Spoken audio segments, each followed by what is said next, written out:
Segunda oportunidad. No sé por qué me llamó tanto la atención aquel portal, website, metaverso, como sus promotores lo llamaban, pero lo cierto es que me atrajo desde que vi su anuncio en la red. Vivirá la vida que siempre ha soñado. Y la realidad virtual no ofrece precisamente algo que pueda ser llamado vivir. El juego metaverso se llamaba Second Chance o Segunda Oportunidad, tampoco demasiado original, parecía una copia de otro muy conocido llamado Second Life o Segunda Vida. Había una diferencia en el nombre del muñeco. Aquí no se llamaba Avatar, sino Reencarnación. Sin saber muy bien por qué, supongo que por llenar parte de mi estéril tiempo o por jugar a ser otro, o alguien mejor, con más suerte, alguien que por lo menos pudiera simular alegrarse de haber nacido y tener una vida más interesante que mi frustración y aburrimientos crónicos. Supongo que como hacen casi todos, diseñé mi reencarnación con todo lo que yo no era. Alto, fuerte, atractivo, elegante, y la puse a funcionar con las cualidades para el triunfo que jamás tuve. Confianza, seguridad, poder de convicción, inteligencia, iniciativa. Me di cuenta de algo que me fascinó. En el mundo virtual no existe el miedo. Y lo que siguió es fácil de imaginar. Mi reencarnación conseguía en la vida que siempre había soñado lo que yo jamás pude ni soñar, en la que había vivido. Era el nuevo retrato de Dorian Gray. Pero esta vez el cuadro era yo. Y me pasó lo que a tantos, solo quería estar ante el ordenador. Porque el muñeco cada vez se volvía más humano y yo cada vez menos. Durante años no viví más que para llegar cuanto antes a casa y seguir viéndome joven, atractivo, triunfador, mientras envejecía, mientras me jubilaba, mientras sufría un infarto ante la pantalla, mientras moría. Me vi pasar al otro lado. Y comprendí por qué habían llamado al avatar reencarnación cuando el dibujo tridimensional se hizo carne.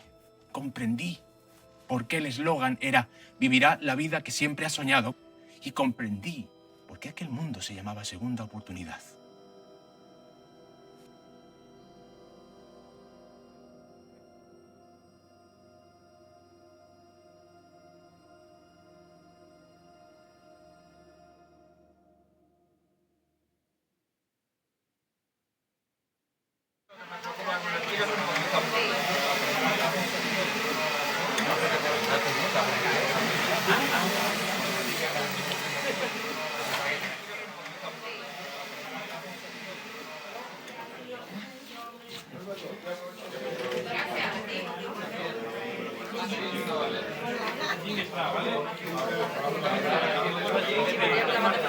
Perpetuo, que está por aquí. No, mira, está Perpetuo allí. Mira, pásalo.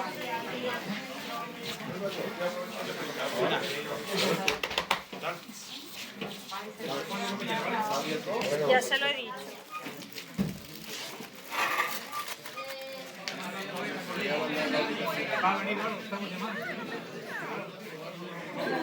¿Este es el código que tienes ahora mismo en casa? Sí. Bueno, chicos, atención, ¿vale? Vamos a grabar. Vamos a... Esto va a ser una reunión grabada, ¿vale?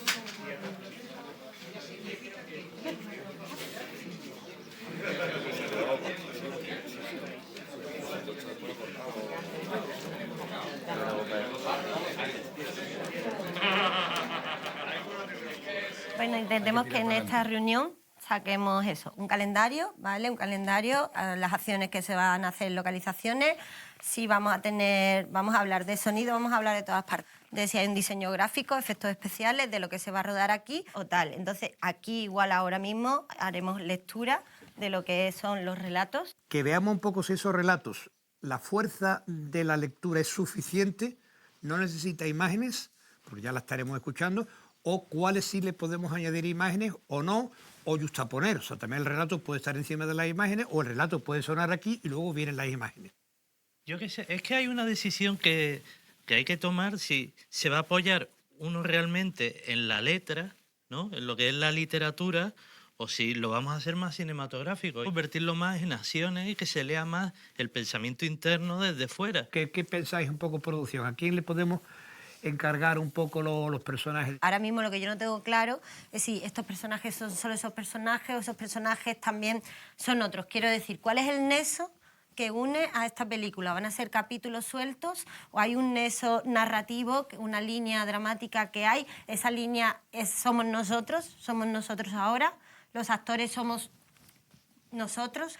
Como tú has dicho antes, que tú has intentado hacer durante este proyecto, ir aunando una especie de familia, de personas, de actores que no solamente han hecho un proyecto, sino otro, quizás siendo este el cierre, pues es el cierre. Para mí, no sé, o sea, si tú estarás de acuerdo, el nexo de unión es el otro lado de la realidad. Es decir, como la realidad es percepción. Entonces, como cada uno de los personajes puede transformar la realidad y verla distinta, esa es la idea que yo tengo.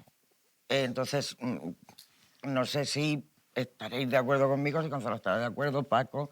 En fin, hay otro que yo estaba pensando que lo leyera Guzmán, que también me parece muy rodable en la película y que puede ser también un poco eje centralizador, que es Campanas y Olvido, que a mí me gusta bastante para rodar y lo veo.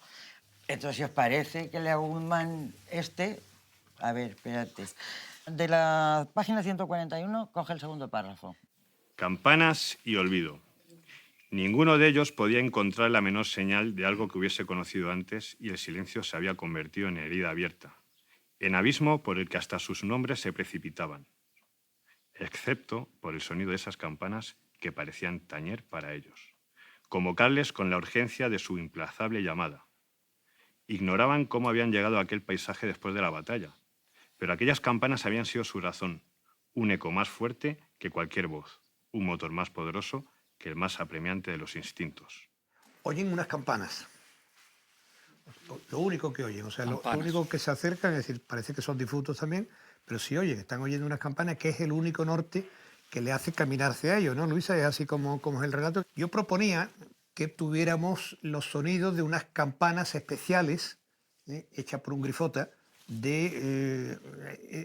poco como reflejando las campanas, pero sin el ritmo. Las campanas van siempre con un ritmo fijo, claro, como es lógico.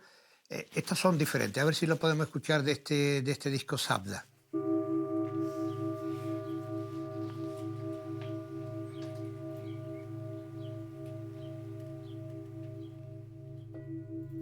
Se alargan, no sabes cuándo vendrá la siguiente porque no tiene ritmo interno, no hay claqueta.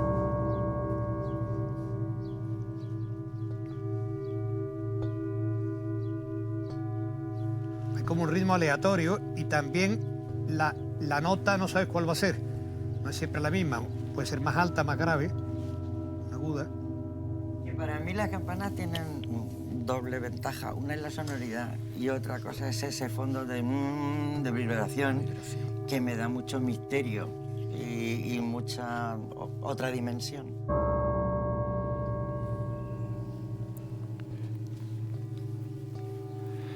La imagen no tiene mucho interés, pero lo que pasa es que el añadido del sonido de las campanas sí, ya es cine. Le estamos añadiendo algo que no tenía el libro. Es que eso de que la imagen vale más que 1000 palabras está por mucho por discutir, pero a mí esto sí me ha gustado como entra. De repente, alguien que había permanecido sin hablar hasta el momento se dirigió a todos. No, suenan para decirnos que son el eco de la voz que dejamos atrás. Y las oímos en medio del silencio para hacernos saber que se impondrán al olvido. ¿No lo comprendéis? Sus sonidos ahora nuestra identidad. Siguen y seguirán sonando también para nosotros, porque en el recuerdo de alguien nos hemos convertido en campanas. Eso es lo que tiene fuerza, esa frase. En el recuerdo de alguien nos hemos convertido en campanas. Ha habido otras películas que eso no está traducible en cine. No hemos contado ni siquiera con profesionales, pero en esta sí. es vestuario. Tenemos muchos personajes y además en situaciones muy diferentes. No sé, porque el libro lo que basa eso son personas normales que tú, más allá de la realidad, puede estar tú, puedo estar yo, puede estar quien sea. No sé, darle un poquito más a ellos de personalidades diferentes, no la suya misma. Podríamos pensar que si va a ser mayormente en los árboles, andando por el campo, que a mí me gusta esa parte de ahí detrás, por ejemplo, y demás, a lo mejor podemos jugar con una colorimetría, por lo menos, que juegue un poco a difuminarse un poco en ese campo, jugar con marrones y verdes en vez de... Aquí podríamos hacer eso, podríamos hacer lo que sugiere Paco y podríamos tener unas imágenes viradas de color de otra manera. Eso preguntaba, si vamos a tener el personaje de hoy o tienen algún tipo de vestimenta diferente. Me gusta más una cosa más actual, personas que sean actuales y ya te digo... La cuestión es si las cosas que podemos añadir realmente merecen la pena de una película, de hacer una película. Tú lo tienes que ver como productor, o sea, hacemos la película, después de estas pruebas hay muchas cosas que van a estar bien y que yo creo que hemos encontrado, pero realmente merece la pena del esfuerzo hacer una película cuando es imposible rebasar la calidad del libro, la emoción que despierta el libro. Que son dos lenguajes diferentes. O sea. Para que tú te quedes en duda de por qué este sí, este no cambia de vestuario. Eso siempre el mismo día para uno, para otro, ¿no? O sea, que lo puedes dejar claro de otra manera, pero así lo deja claro también, desde luego. Todas las películas han intentado tener, digamos, que los actores tuvieran un poco como dos situaciones, ¿no? O sea, Silvia Rubí está en Carne Quebrada, pero luego está en Chicas en Kerala, actores principales que puedan estar un poco como del elenco, ¿no? Del elenco de las películas. Hay algunos actores que no tienen todavía una segunda correspondencia, por ejemplo, Chocolata, que está aquí conmigo. Podría ser ella un poco de los personajes de los que estamos hablando. Claro. Tú conoces el libro, lo viste y eso lo leías. Sí, un poco, sí. ¿Te ves? Sí. Vale, ¿qué te contigo? Todo el mundo a su posición porque... Estamos grabando. Entonces, ahora, ¿voy de personaje o voy de mí misma? Vas de ti misma. Vale. O sea, vas de ti misma, vale Las cosas funcionan cuando los actores van de ellos mismos. Cuando vas de personaje, en general no funcionan. A mí tampoco me funciona incluso las películas de otros. Sí, estamos todos igual. Estamos un poco perdidos. Sí, sí. Pero bueno, eso que ahora entonces ya está. Leo el textito así y ya luego vemos, ¿no? Sí, perfecto. Leer el textito, hombre. Además, estás muy guapa así. ¿Cuándo te toca? ¿Te toca ya? Sí, me toca ahora. Venga, pues nada. Ahora. Luego habría también los personajes masculinos. Otro de los actores que yo creo que tenemos que tener otra segunda parte, dado también la importancia que tuvo en Alma Quebrada, sería Nagot. Nagot pudiera ser el compañero de ella en la relación de los dos. ¿Cómo lo ves tú, Luisa?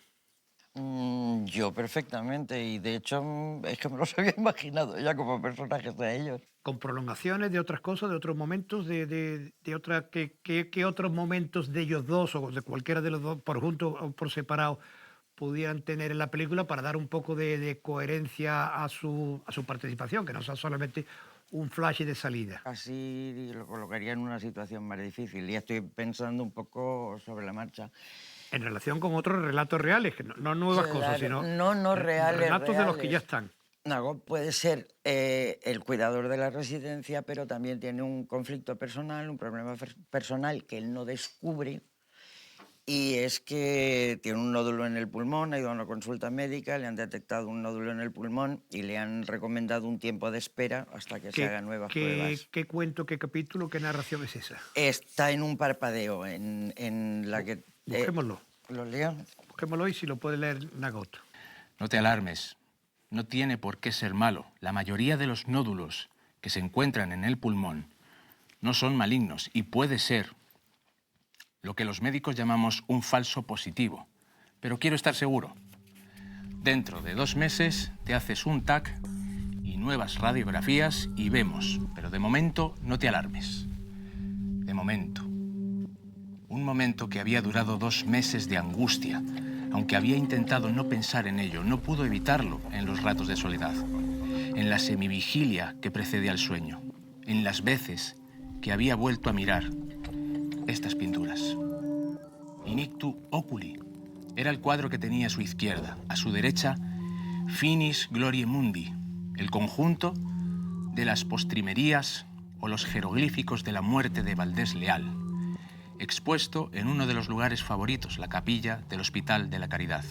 Pero él se había sentido siempre irresistiblemente atraído por la fuerza de esas imágenes terribles. Inictu oculi, la muerte, con forma de esqueleto, que apaga la llama de la vida en un abrir y cerrar de ojos. La localización del Hospital de la Caridad la hemos pedido y no la han denegado. Que igual, que ahora es un poco... Lo han denegado. La han denegado porque es muy complicado ahora entrar en la iglesia. Y de otra manera no se puede hacer con el cuadro porque es que... Hemos estado buscando información de este cuadro y bueno, y rescatando ahí algunos archivos que sean compatibles para reproducir este cuadro en tamaño real. Y estamos en ello aún porque este cuadro mide 2 metros de alto y de ancho y tendríamos que necesitar un archivo bastante pesado para... Mejorar la simple lectura es casi imposible. Podemos añadir cosas que son puro cine también, claro, sonido. Sonido, en este caso la música. No lo sé dónde está, pero es un cuadro viejo, es un cuadro que no necesita tener la calidad. No vamos a tener ese cuadro en esas dimensiones. Si él tiene obsesión con eso, lo puede tener en su casa, en el comedor de su casa. Claro, pero lo vamos a tener de otra manera. Los venerables. Es la lucha que él tiene consigo mismo, que se la expresa al cuadro. Dice, no te me lleves... Pero hombre, que la tiene porque tiene el cuadro en su casa todos los días. Claro, claro, claro. Y tiene el cuadro. Hombre, lo que pasa es que tiene ese cuadro en su casa... Quizás es excesivo de que tenga el cuadro en el casa. Es que tener el cuadro del esqueleto en casa... Sería excesivo también que la obsesión de él le llevara a ver un coche fúnebre y llamar taxi. Sí, pues, es que lo veo a ese nivel, la criatura. Para mí la idea central es si en un segundo puede pasarse de la vida a la muerte, también puede pasarse de la muerte a la vida.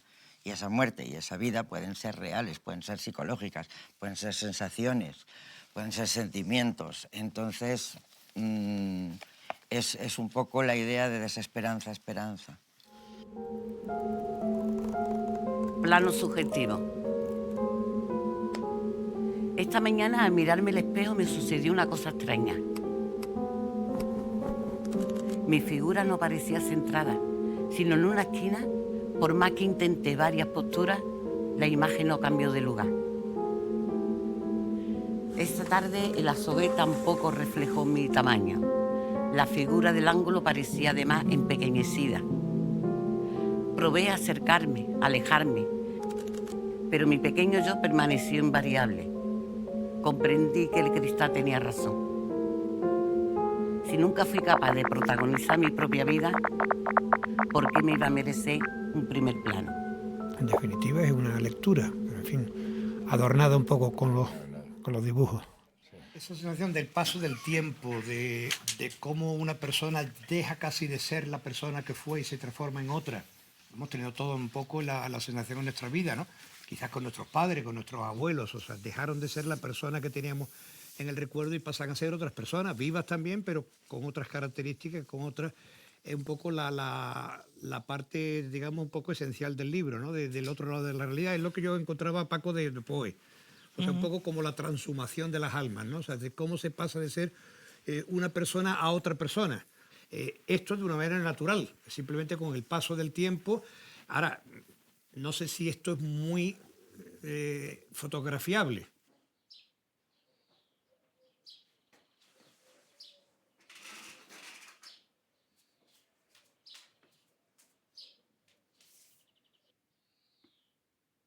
Yo no soy tú. Yo me encuentro muy bien. Tengo ganas de vivir, de viajar. Tengo buen cuerpo. Lo tuve y lo sigo teniendo. Tú no tienes estos pechos. Yo me encuentro muy bien. Esto es lo único que añadimos a la escena del libro. El ver los pechos magníficos de Ana. Todo lo demás es completamente rutinario. O sea, es más que eso, el enfrentamiento al espejo es muy bien realizado. O sea. Todo el mundo a su posición porque... Esa historia también del paso del tiempo, ¿no? que lleva ella encima, ¿no? La historia, y creo que ella también... Bueno, la historia en lo que yo capto, y ella también, ¿no? Me parece más entrañable decir, ay, mira, no tiene la misma cara, pero sí, pero está tu esencia. Ahora se apaga. Venga, grabando. Apaga las luces. A ver, apaga las luces de maquillaje.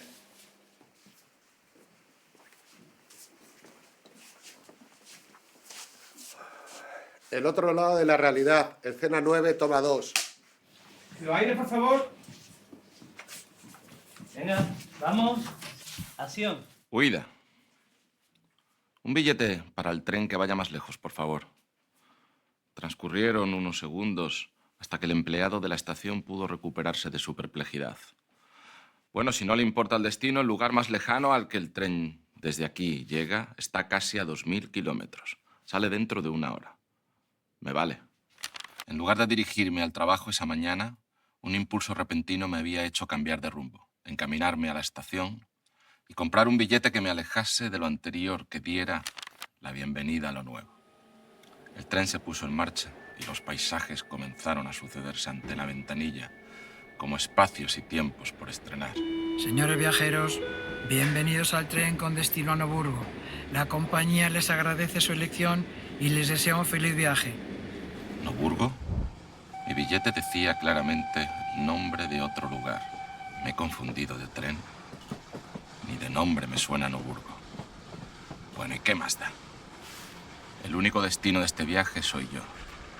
Lo único que pretendo es poner rumbo hacia mí mismo. ¿Pero qué voy a hacer en Noburgo, donde quiera que el tren me lleve? Tendré que llamar a la familia, al grupo de extraños que he dejado en casa para decirles que estoy bien, y quizás también al trabajo, para decir que no voy a volver, que se busquen a otro tan dócil o tan mal vendedor de sí mismo como yo. ¿Cuándo fue la última vez que me ilusioné? En el corto tiempo en que me pareció que Marta y yo nos queríamos, o mientras crecían los niños y ni podía imaginar que querrían convertirse en desconocidos. Quizás habría podido edificar esa vida en el lugar que dejo atrás, si me hubiera pasado a hacerme estas preguntas. Si hubiera advertido a tiempo el deterioro de las cosas y el mío propio. Esos dibujos yo creo que son de los mejores. Tarde Simplemente la lectura del texto, lo que pasa es que está bien acompañado por imágenes. Claro, es como la lectura de texto ilustrado. Creo que esa es la mejor idea literaria casi de todo el libro, Luisa. En el recuerdo de alguien nos hemos convertido en campanas. Realmente hay que darle vueltas para asimilarlo, ¿no? Lo que eso tiene, ¿no?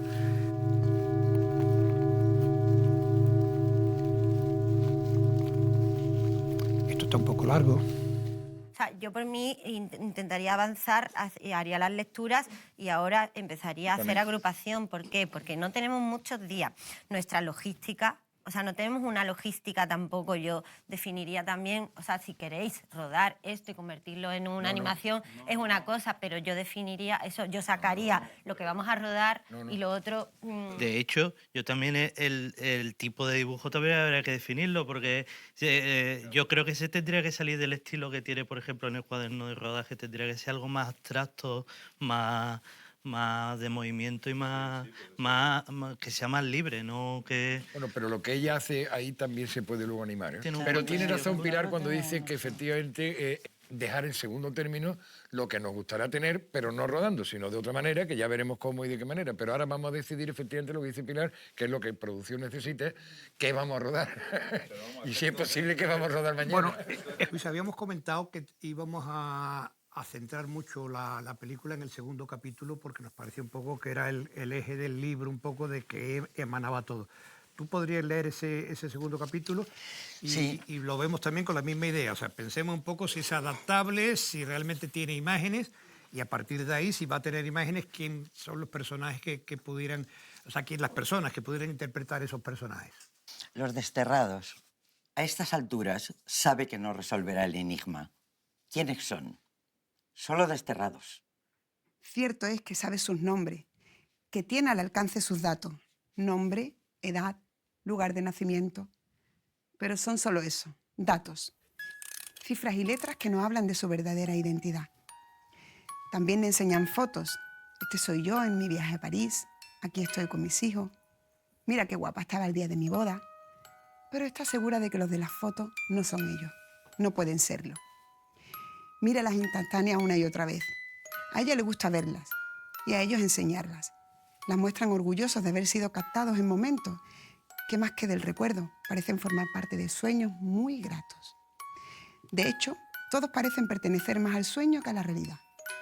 Cierran los ojos a menudo y se diría, a juzgar por sus expresiones, que se trasladan a otros mundos, que viven vidas más felices. En cambio, cuando los abren, sus caras se vuelven inexpresivas, sus gestos distantes. No acaban de ocupar la realidad, como si no quisieran volver. Ella toca sus caras, acaricia sus manos, les ofrece sus brazos como apoyo y les habla del modo más dulce. Pero sabe que no son quienes dicen ser, que es imposible que aquella belleza, aquellas risas y aquellos gestos llenos de vida de las fotos correspondan a esas pieles apagadas, a esas sonrisas llenas de tristeza, a estos gestos apáticos. Es imposible que aquellas esperanzas se hayan convertido en estas resignaciones. Que aquellas esperanzas se hayan convertido en esas resignaciones, no las podemos llevar al cine, es demasiado bien escrito, demasiado... Pero a estas alturas también sabe que nunca resolverá el enigma de quiénes fueron, ni descubrirá cuánto queda en ellos de aquella vida que cuentan que vivieron. Es el mejor relato casi de todo lo de Luisa. Yo traigo ahí dos propuestas. Una es como para las voces en off, sobre todo para... Y otra para, no sé, dónde se puede utilizar. Puedes poner una, cualquiera de las dos, un poquito de ellas. Pero, Pepe, para esta película, ¿no? Sí, para esta película. La música es fuerte, fuerte, mucho más fuerte.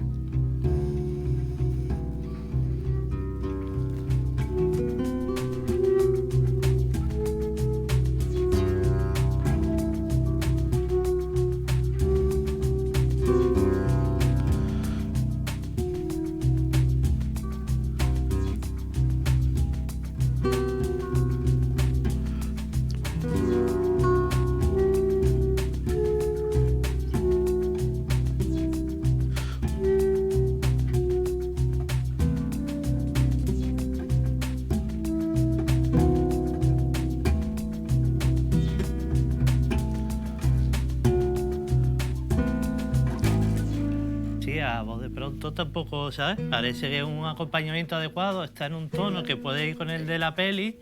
También, si acaso es verdad que le falta peligro o algo como para sentir lo que es como más arriesgado ahora mismo, pero claro, es que ahora mismo es como estamos disparando al vacío.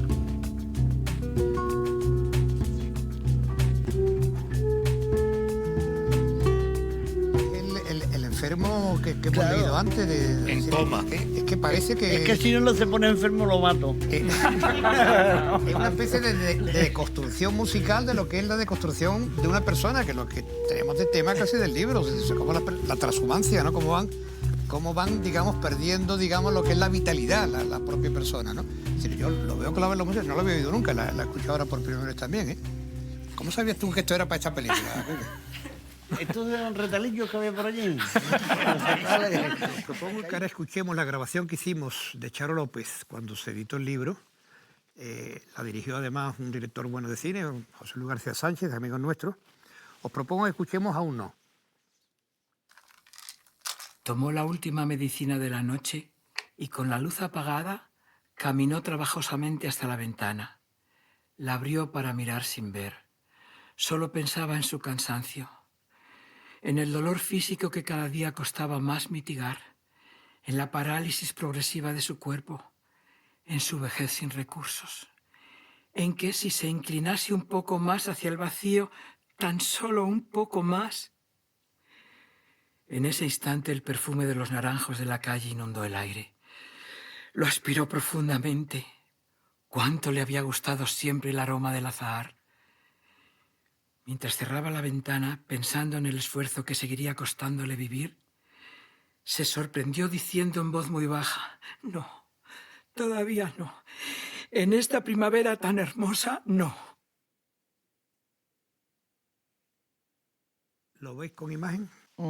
A mí sí me gusta como imagen por una razón, porque no te esperas que ella se vuelva atrás. O sea, empieza muy lógicamente los pensamientos de una anciana que está agotada y está pensándolo, no quiere decir que se vaya a tirar.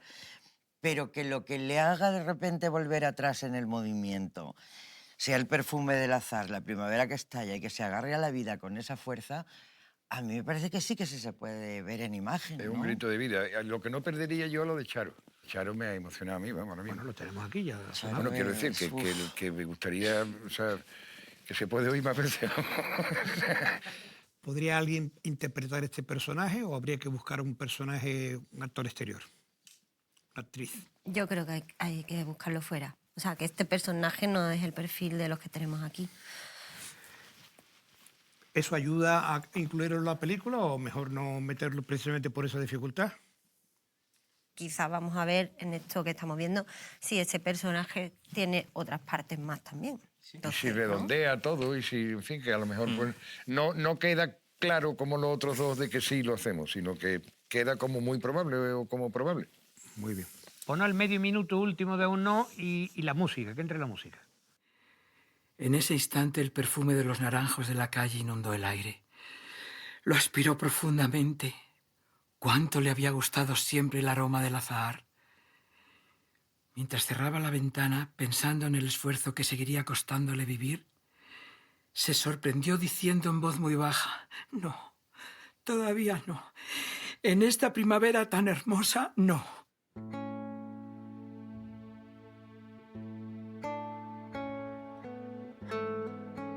Paco. No me pide verlo tanto porque está muy bien contado y me pide buscar una imagen sencilla que represente eso y me apetece que volemos por este campo o lo que sea y que veamos a todo desde más fuera, que sea algo casi hipnótico.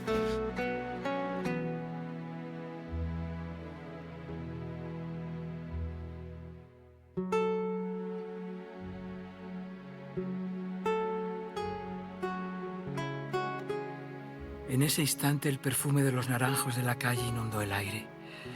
Lo aspiró profundamente. Cuánto le había gustado siempre el aroma del azahar. Mientras cerraba la ventana, pensando en el esfuerzo que seguiría costándole vivir, se sorprendió diciendo en voz muy baja: no, todavía no. En esta primavera tan hermosa, no. Es muy clásico. Creo que funciona, pero es muy clásico. No me pareció extraño que fueran también las prisas las que me hicieron enviarle el correo a Roblera, el redactor jefe, en lugar de a Emi, la maquetadora. Tampoco me pareció extraño que el primero me pusiese de patitas en la calle alegando que alguien que pensase así de él no podía continuar en su equipo, ni que yo no fuese capaz de inventar una mentira creíble a modo de disculpa. Cuando recibí la propuesta de participar en el proyecto, me pareció atractiva. Un grupo internacional de filántropos había tenido la idea de crear la Ciudad de la Libertad, un lugar donde la gente ocupase su tiempo en aquello que verdaderamente quisiera hacer, donde fuesen absolutamente libres los hechos, las palabras, las formas de vestir y relacionarse. Los gestos, las palabras, las pequeñas y grandes cosas con las que se va cincelando poco a poco una vida en común, solo sean el modo que eligen los que se han ido para regresar. Su manera de convocarme a un diferente encuentro. La próxima vez que me cruce con alguien que se parece tanto a otro, no pienso retenerme. Le saludaré, le contaré mi equívoco y trataré de descubrir si hasta ahora no he estado negando a mis amigos un camino de vuelta. Si lo que estoy ignorando con mi lógica terrenal es el medio por el que Jaime, Ricardo y los demás que se fueron están tratando de decirme algo nuevo o acercarse un poco más. Hoy no me acuesto todavía. El otro lado de la calle está hecho un ascua de luz. Han puesto un montón de focos y hasta una alfombra roja. Es que tener un cine justo enfrente a veces te saca de la monotonía. Empiezan a llegar los famosos. ¡Y qué cochazos! Los traen hasta la puerta. Menos mal, porque con el frío que hace esta noche se iban a pelar ellas con esos trajes tan escotados que llevan. Están posando en la entrada y no paran de hacerles fotos. ¡Qué mujeres! De repente se ha apagado la calle entera y todo se ha quedado a oscuras. Aunque no, las luces vuelven. Me he debido de quedar dormido. Pero no son las mismas. Las que ahora llegan hasta aquí son las luces azules de un coche de policía y las luces naranjas de una ambulancia. No me responden las piernas. No puedo moverme. Estoy tirado en el portal donde suelo dormir, junto a mi cartón vacío de vino. La suerte que la vida te quiere dar, y no hay más. Pero por una vez, aunque sea la última, las luces me enfocan a mí. Esta noche yo también estoy en el lado iluminado de la calle. Guay, nos lo quedamos. ¿Vale? Aquí todo de todas las películas. Está allí de Diario Tamil. Estás tú de Arde. Está Ana también. Es decir, prácticamente está todo el equipo artístico y de producción, de técnico, que estamos haciendo todas las películas. Entonces, de alguna manera hay que cerrar en esta también con el mismo equipo, como si fuese una compañía de teatro que tiene los papeles diferentes del galán, de la señora mayor, de la chica joven. Nerea, que hace poco también terminamos el rodaje de su película Tu coño. Por favor, que hablen, que sigan hablando todos los que están a mi alrededor. Que nada sea capaz de acallar sus voces. Porque son mi único puente de esperanza para no desaprender lo aprendido, para no olvidar lo recordado, para encontrar, en medio de tanta oscuridad, el camino de vuelta. Señores viajeros, en unos minutos llegaremos a la estación de Noburgo. No olviden comprobar que llevan consigo todos sus objetos personales. Miro por la ventanilla las afueras de la ciudad anunciada. Seguramente todas las ciudades se parecen porque estas urbanizaciones me resultan familiares. Conforme el tren se va acercando a la estación, me lo van pareciendo más y más. Y ahora que el tren se ha detenido, no puedo creer lo que estoy viendo a través de la ventana. La estación es idéntica a la de la ciudad que quise abandonar. Y Marta, mis hijos y mis jefes me están esperando en el andén. Si hablamos del final, de la Macarena y todas estas cosas, la forma de hacerlo, yo pienso que... Sí, hablemos de eso, claro, la entrada de la Macarena. Exacto, yo creo que poniendo una especie de multitud delante podemos hacer dos cosas, o los personajes están detrás de una reja o delante de una reja, depende si queramos, o están fuera del sitio. Hacerlo sobre un fondo de croma y entonces colocar a los mismos personajes de otra manera, y iluminados con la luz que te puede dar el paso. Comentaste antes algo, Javier. Yo suelo respetar muchísimo lo que dice José Enrique y lo que él diga para mí 6, si a él le parece bien no tengo mucho que decir, pero sí un poquito que decir, que es que hace por lo menos un año o dos que no hay Semana Santa, este año va a ser una Semana Santa histórica, estamos en Sevilla, teníamos pensado hacerlo, yo lo haría. Y tenemos la Macarena de este año, que creo que es un documento que dentro de no sé cuántos años valdrá más tenerlo nosotros a pie de calle, como tenemos cosas de Silvio, de no sé qué, que valen para cuando lo tiene, que si lo cogemos de Canal Sur, que bueno, pues también vale. Y si el maestro dice que vale, totalmente. ¿Qué haremos? ¿Qué haremos? Lo descubrirá el espectador cuando vea nuestra película en los más selectos cines. Centauro. La luz disminuía. Cerró el libro y contempló, a través del cristal del balcón, las fachadas y tejados que el sol de atardecer pintaba de oro viejo. Se dirigió a la cadena de música para buscar una sinfonía que hiciera de su mente un amplificador de los sentidos. Mientras buscaba la séptima de Bruckner, reparó en el disco que aún permanecía en el lector. Franco Battiato, una de las reiteradas preferencias de Maite. Busco un centro de gravedad permanente que no me haga nunca cambiar las ideas sobre las cosas y la gente. Sonrió con una cierta ironía. Un centro de gravedad permanente. Dejó de mirar el cristal de la ventana para dirigir la vista hacia sí mismo en un intento de localizar con la mirada dónde estaban ahora el centro de gravedad de su cuerpo y el centro de gravedad de su vida. Habían cambiado mucho en el último año. El accidente y la paraplegia habían actuado como un drástico corrimiento de tierras musculares y neuronales. Y recordó la mano de Maite, su temblor y firmeza al mismo tiempo, alzando su barbilla, obligándole a mirarla a la cara después de que el médico le comunicase que él no podría volver a andar. Escúchame, Fer, son cambios, solo cambios como tantos que hay que hacer en la vida. Y nadie puede asegurar que tal vez un día, aunque sea lejano, no descubren algo que nos da la sorpresa de que tus piernas vuelvan a moverse. Mientras tanto, nos adaptamos. Fue su determinación, su naturalidad al aceptar lo que parecía irreversible, lo que definitivamente le había ayudado a salir a flote. Se había adaptado de la mejor manera, como ella dijo, a unas limitaciones que cada vez fue encontrando menos insalvables. Recordó lo que había replicado aquel día.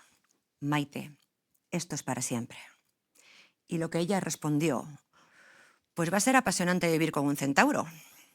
Su beso rubricó la firmeza de sus palabras y con él cerró definitivamente la puerta a todo lo que no fuese salvar obstáculos. Él no era un minusválido, ni un discapacitado, sino un mitológico centauro. Con la habitación casi en penumbra, Maite regresó del trabajo y entró en el salón como un torbellino.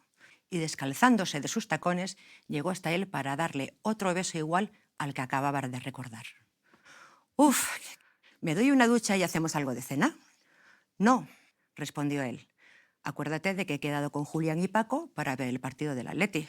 Es verdad, y el sábado juegas tú a baloncesto, ¿no? Este sábado tenéis partido de los centauros». Hizo un gesto afirmativo mientras la veía dirigirse al equipo de música, pulsar el botón para que sonara de nuevo Battiato y ponerse a bailar y cantar a la vez. «Busco un centro de gravedad permanente». Mirándola, pensó que, mientras continuase llamándole centauro, él tendría un centro de gravedad permanente. ¿Lo ves tú con animación, Luisa? ¿Que Como hubiera también un animación, poco de animación? Pues lo veo hasta mejor, ¿eh? Lo veo hasta mejor. Como animación me parece que puede quedar precioso. Esto, desde luego, rodarlo en un partido de Centauro, no vamos a rodar nosotros eso. Puede ser magnífico. Yo es que Centauro lo veo como un cómic maravilloso, de verdad.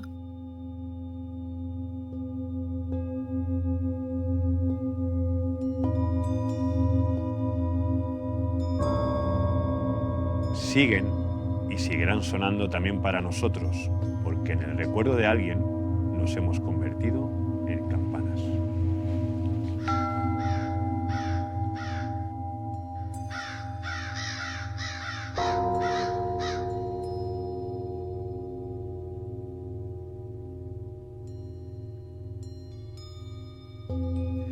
Hay cosas del libro que yo creo que tienen una importancia en el libro tremenda, pero que no son transmisibles al cine. Hay cosas de tu libro, Luisa, que son prácticamente imposibles de traducir en imágenes. Pero yo sí quiero que quede constancia de que son momentos realmente, para mí, los más sobrecogedores, los más importantes.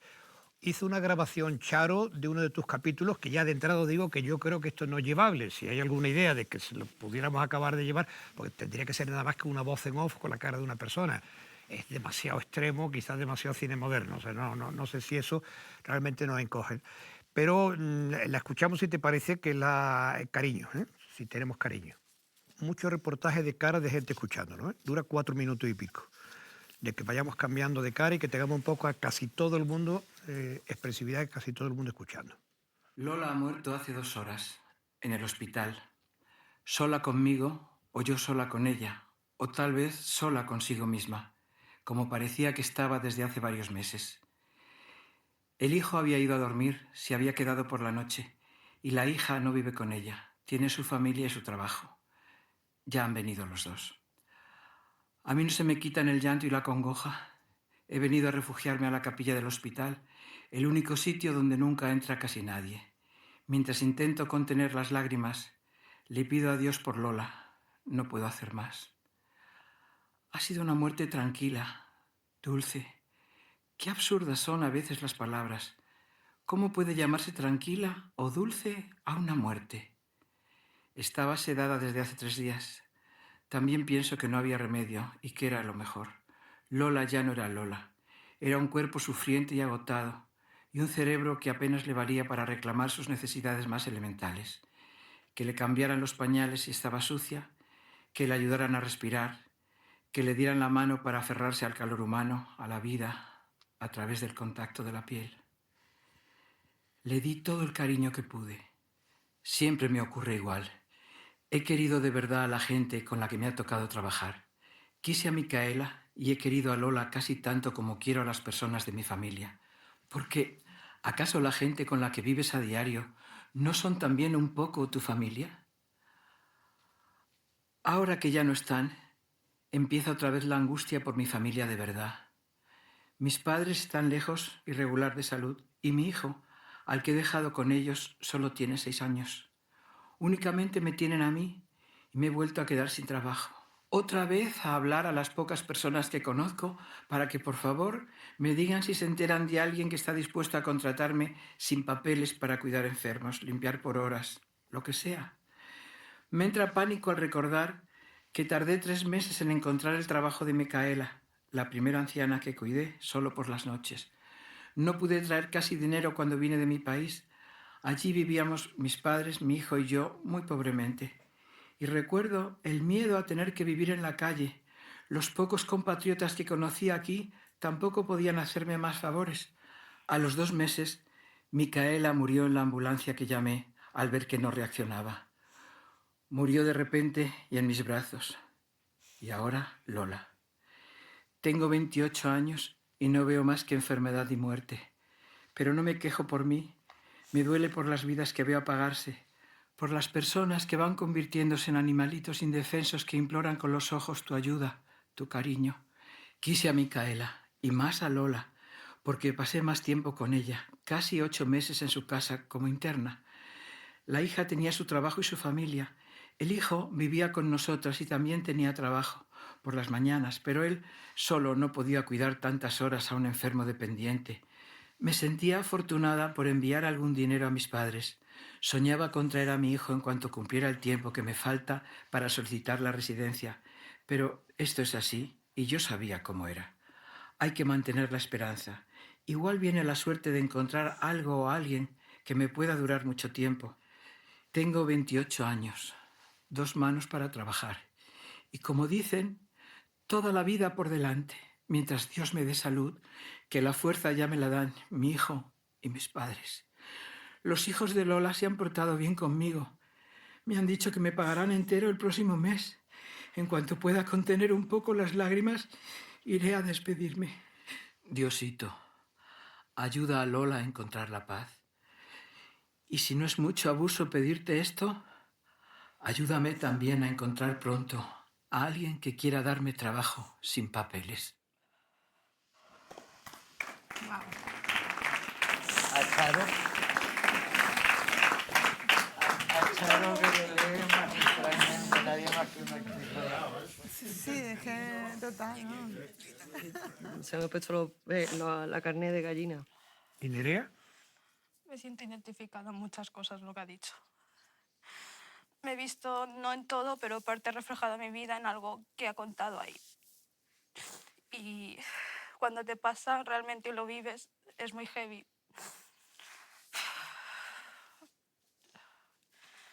Guzmán, tú también dices que has tenido un golpe de emoción. Primero porque, al igual que dice Nerea, he sentido que toca la fibra de ciertos aspectos, supongo, de la psicoemocionalidad de todos, de lo que sentimos por los demás y por la familia, incluso por un extraño, que lo dice al principio. Si yo creo que os emociona así, ¿no? Con la voz de Charo, pues habrá que buscar la manera de que funcione así. Es que el valor del cuento es un poco el crescendo que hay, ¿no? Otra capa más, la familia de ella, otra capa. Yo creo que es una obra maestra. Yo creo que es una obra maestra de escrito. Sí, sí. Escrito, sí.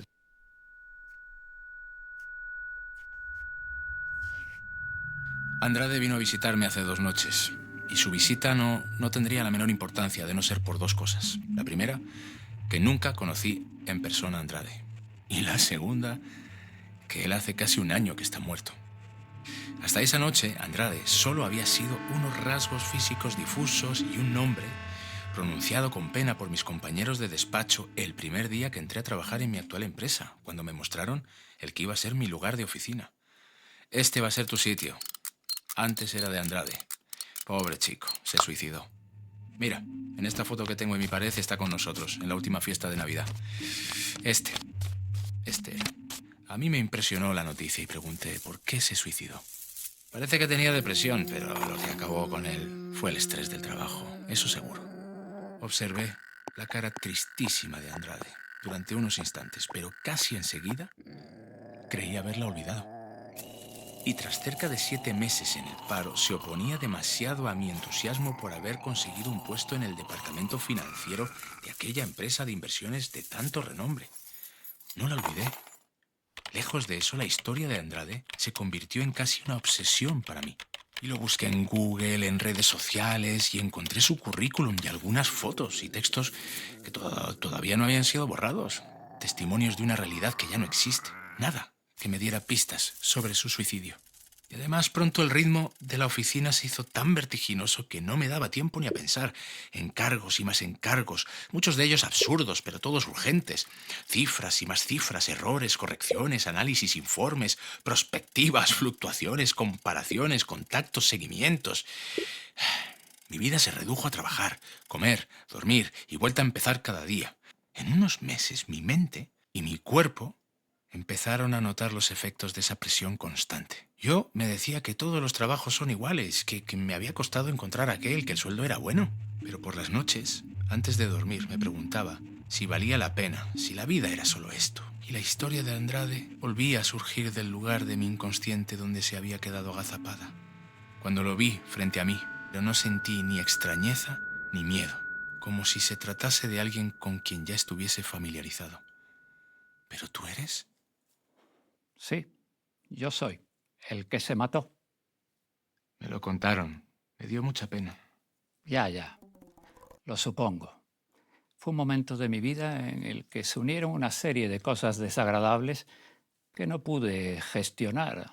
Ahora mismo todo me parece una gran estupidez. ¿Y has venido para advertirme que corro el mismo riesgo?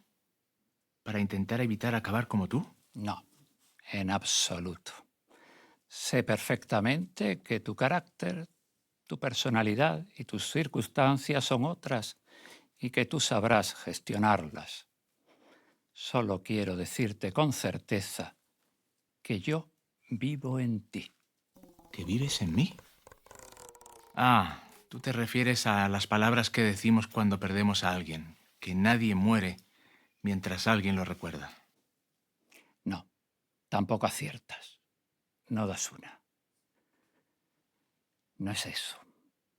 Te estoy hablando de vida, no de recuerdo. Tienes razón. No lo entiendo y tampoco lo creo. Ahora no lo creerás ni lo entenderás, pero ya lo estás sintiendo. Los muertos vivimos en los seres vivos. Hay muchos de nosotros que estamos ahí dentro, unos conocidos, como yo. No sé por qué has elegido mi historia, pero otros muchos son anónimos, son desconocidos, pero sus voces salen de vuestros interiores, de los vivos. Somos parte del todo, los muertos también, porque te aseguro que la ausencia es una forma diferente de la presencia.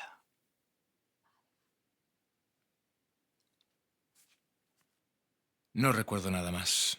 Podría decir que Andrade o su fantasma desapareció de repente o se esfumó ante mi vista, dejando tras de sí una nubecilla de humo o polvo. Pero eso no ocurrió. Simplemente seguí durmiendo y a la mañana siguiente, al despertar, recordé el curioso sueño. Aunque, no sé, seguramente me equivoco y se trata de un engaño de mi cerebro, porque podría jurar que cuando llegó Andrade, yo aún estaba despierto. O sea, no se ha tomado una decisión sobre si los caminantes iban a ser solamente esos 3 o si, por ejemplo, en un momento dado Chocolata era un caminante también, o si Nago de pronto es un caminante. Porque está claro que hay muchos relatos del libro que hay personajes que pueden ser el personaje del otro y demás. Por ejemplo, los 3 caminantes, ¿quiénes son? Esta chica de aquí, es Andrade que aparece luego en Vivo en ti. Es decir, ¿son esos o son otros? Pero, y también otra cosa que hay que considerar, si el lugar de encuentro de la película es realmente el bar o es el camino, porque el camino también es como el otro lado, ¿no? Por lo que vamos viendo, parece que el camino es el otro lado, el bar es la puerta de entrada a este mundo. Tiene que haber una puerta, ¿eh? O sea, Claro, que claro. puede ser el bar, precisamente. O sea que, Claro. Y en el bar pueden estar todos los que están Sí. en cualquier relato del libro, porque lo dice ahí. O sea, eso sería rodable. O sea, que este Para capítulo mí tú lo ves como de los que sí que podemos yo creo tener en la que película. además que le da cuerpo a toda la película, quizás, ¿no? Verdades y mentiras. Dicen muchas mentiras sobre mí. Mis amigos murmuran que soy un pobre hombre, un don nadie. Mi mujer piensa que soy un fracasado. Y nadie más que yo sabe la verdad. Nadie la sabe, porque yo me he cuidado muy bien de no contarla. ¿Para qué? Hace tiempo que decidí que mi vida iba a ser solo mía. No la vida de todos que creen que vivo, sino mi verdadera vida. Todos, incluida mi mujer, piensan que soy un contable en una oficina, pero eso era antes. Ahora soy jugador profesional de póker, un brillantísimo jugador profesional que ha ganado una fortuna en torneos internacionales cuya fama en ese ámbito es legendaria. Me he cuidado muy bien de no ser conocido en el mundo del juego con mi nombre real, sino con el seudónimo Lucky Star. Sí, me gusta lo que significa ese nombre, estrella de la suerte. Mi suerte empezó el día en que descubrí que tenía un don para las cartas. No era un don que me hubiese caído por arte de magia, sino con todo el fundamento científico. De joven me había hecho contable porque era un buen matemático y mira por dónde las matemáticas son la base fundamental del póker. Tras unas cuantas partidas de aficionado fui atreviéndome a más hasta llegar a los circuitos internacionales. Una vez allí todo fue fácil. Viaje, la mujer, el éxito, el dinero. De atrás lo que odiaba, el gris de las paredes, de una oficina miserable, la escasez, la mediocridad, la resignación. Lo que siempre había sido imposible se me puso al alcance de la mano. Afortunadamente fui cauto y decidí guardarlo para mí. Preferí seguir viviendo en el barrio y decir que viajaba mucho. No cambié de mujer, dio pena y tampoco lo necesitaba. Mejor cambiarla frecuentemente durante mi ausencia de casa. No cambié de piso, tenía a mi disposición los mejores hoteles del mundo y por supuesto no dije que había dejado de una bendita vez la oficina. Así han pasado ya bastantes años. Puedo decir que lo mejor de mi vida me lo ha dado el juego. Que pude elegir, que vivo como siempre he querido. No importa que los demás no lo sepan, que continúen engañados. Que sigan pensando que soy un pobre hombre, un fracasado, un don nadie, contando cartas, mentiras sobre mí. Mentiras, mentiras como las que acaba de decirme el estúpido del Gómez. Afirma que es mi jefe, que le urge que acabe unos balances que estoy demorando en exceso. Que me he vuelto descuidado y que paso horas fuera de la realidad, abstraído mis pensamientos y que me estoy jugando el puesto del trabajo.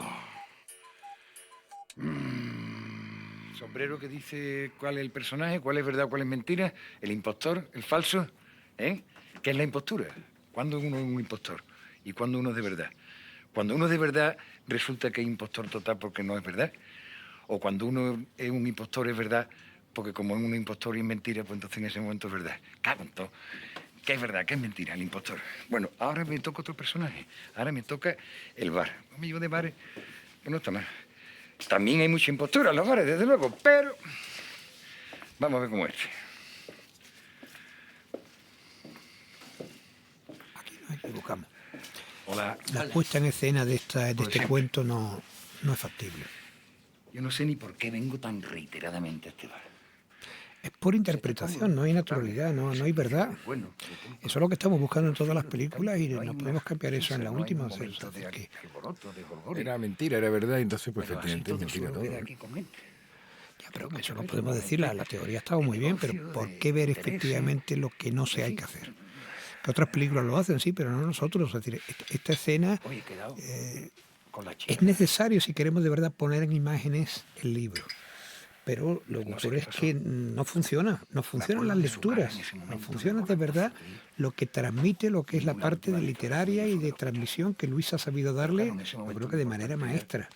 Pero eso, hacerlo cine, bueno, tiene una dificultad que estamos viendo. Teníamos dudas desde el principio, la seguimos teniendo dudas cuando ahora estamos viendo este premontaje. La apuesta era, la hacemos, no la hacemos, lo conseguimos, no lo conseguimos, se hace o no se hace. Hay películas y no la hay, las dos cosas. O sea... Las palabras, las frases, los sonidos, las voces, son hilos que tejen la vida. Así las siento ahora, que sé la diferencia entre confeccionar con ellas tejidos suaves y hermosos o las más rudas y toscas arpilleras. Yo nunca supe hacer más que estas últimas. Siempre elegía las palabras con aristas y las empleaba como armas contra los demás. Palabras como disparos, frases como ráfagas de ametralladora. Pero nada de eso importa ya. Solo la conciencia de la espera y el deseo repetido día tras día como la más fervorosa de las oraciones.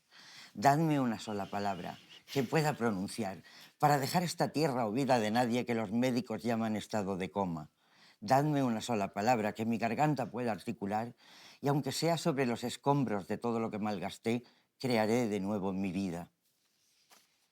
Lo que te digo es que no pueden ser ellos.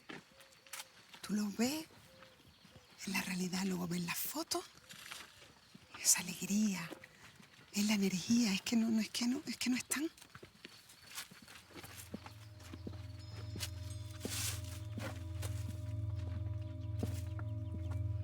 Y al final es película y son ayudas fiscales y son cosas que hay de financiaciones que mejor tenerla que no tenerla, o sea, es película. La veo, repito, excesivamente película yugoslava. Pero que esas también facturan.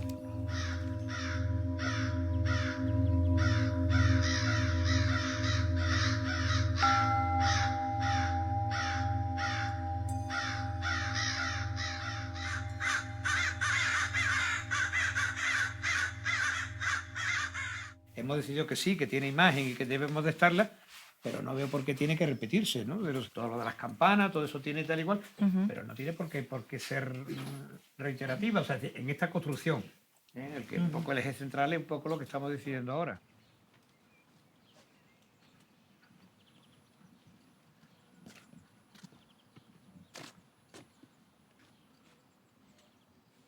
Otra vez aquí. Y sabe Dios que yo quería escapar y que yo quería huir. Y que no es la primera vez que lo intento y siempre vuelvo a la misma estación, a la misma ciudad, con el rostro de mis hijos delante, con mi mujer, mi jefe. Si solo pudiera saltar al otro lado del espejo.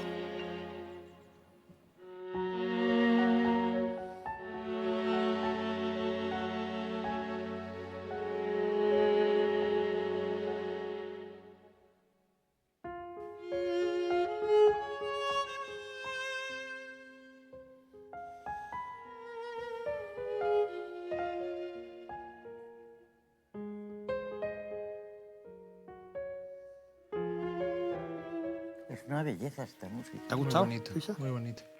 Vamos, me ha parecido increíble. Bueno, pues, entendiendo que el cine es mitad sonido y mitad imagen, ya vamos empezando a tener la mitad de la película.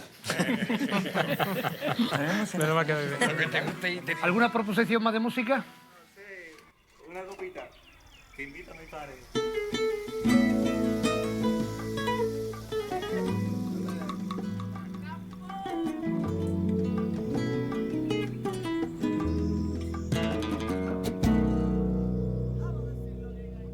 Y la vida pasa y los días siguen, aunque me des de querer, tú no me olvides que el pájaro que ama sabe que aunque migre, allí estará la rama que en primavera niegue. Y la vida pasa y los días siguen, aunque me des de querer, tú no me olvides que el pájaro Concurso de ver quién encuentra el buen sitio de esta canción en la película. Los créditos finales. Pero eso te iba a decir, La como vida mínimo pasa, la los vida créditos sigue. finales y te se vaya la gente contenta, es extraordinaria. No, después, cuando ella hace la reflexión, después de mirarse al espejo y verse empequeñecida ya, que dice, ¿por qué me veo así? Y entonces ella se sienta en una silla y dice, no he sido protagonista de mi propia vida, no me merezco un primer plano. Pero luego, la reflexión subsiguiente es, desde ahora yo voy a tomar las riendas y las decisiones van a ser lo único que importa en la vida, pero es en ese momento cuando ella decide... de querer, tú no me olvides que el pájaro que ama sabe que aunque migre, allí estará la rama que en primavera niegue.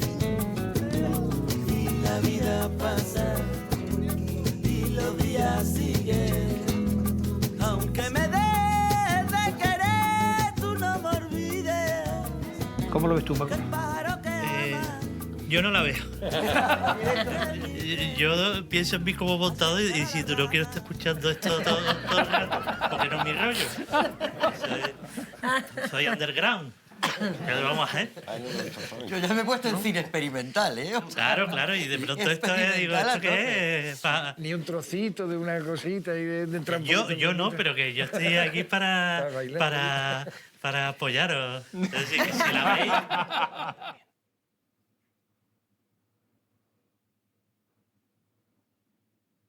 A ti te ha llamado ella. ¿Tú vienes a llevarme? Yo amo a mi gente.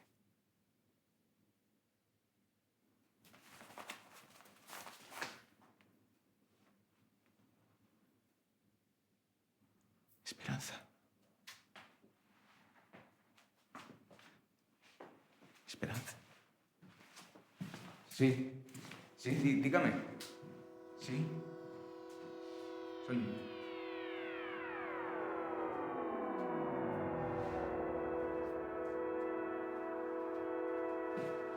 Sol y eternidad.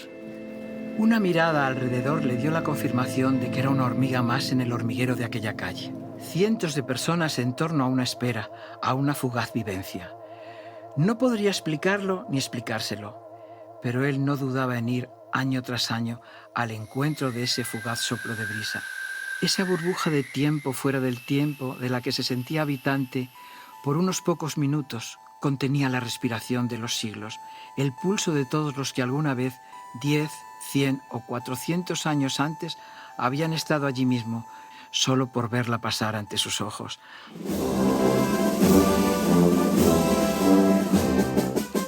Intentaba decirse que aquello no era más que una idealización, probablemente colectiva, seguramente propiciada por toda la carga de adoctrinamiento religioso de la infancia. ¿Qué sentía exactamente? Todas las veces que intentaba explicárselo, solo acudían a su pensamiento dos palabras: sol y eternidad. El hormiguero se va transformando en un bullicioso panal de abejas. Ella se aproxima en medio del fervor colectivo y todo es luz y música. Y todo por una cara y unas manos. Pero que para él es mucho más que la simple expresión de la belleza. Aunque tampoco sepa decirse por qué, no se cansará nunca de contemplarla, ni por qué, desde la primera vez que la tuvo ante sí, se sintió capturado para siempre. Un año más, es madrugada de Viernes Santo en Sevilla y acaba de ver pasar la Macarena.